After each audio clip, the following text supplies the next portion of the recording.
Their son murdered, a conviction handed down, but now a St. Helena couple says justice is slipping away.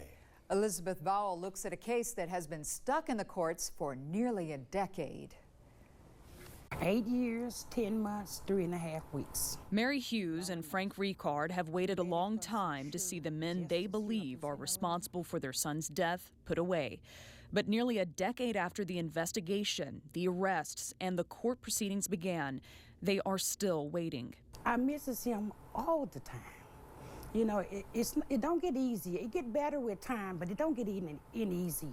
21-year-old Myron Hughes was shot and killed in a gunfight just down the road from his parents' home in October 2007. His parents talk about that night as if it happened yesterday. I had to sit with him from 8 o'clock on the ground till about, 4:30 the next morning. Investigators quickly arrested 3 men, Fitzpatrick Williams, Jesse Thomas, and Samuel Williams. But the case would all but stall in the courts. Hughes's parents say every time the case would seem to move forward, there would be a delay, a change in attorneys, or a new motion that would start everything over again. It was 8 years of court dates back and forth before any of the suspects would go to trial. Williams was convicted for second-degree murder in March. At first, it was a good thing. But the day that we went back for the sentencing, we was just shot down.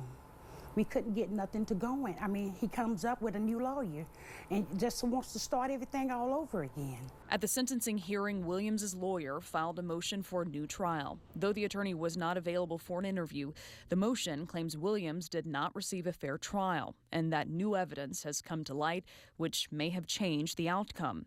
The motion was a blow to the victim's parents, who feel they've been let down by the system. They say the defense had its chance, and now it's time for justice. It's just been a long battle, over and over and over, you know, and I'm almost ready to give up, but I'm not. I'm gonna keep pressing on. The district attorney declined to comment because the motion is pending. The judge is expected to decide on the request for a new trial in June. Trials for the other 2 suspects are also scheduled later this year, Donna.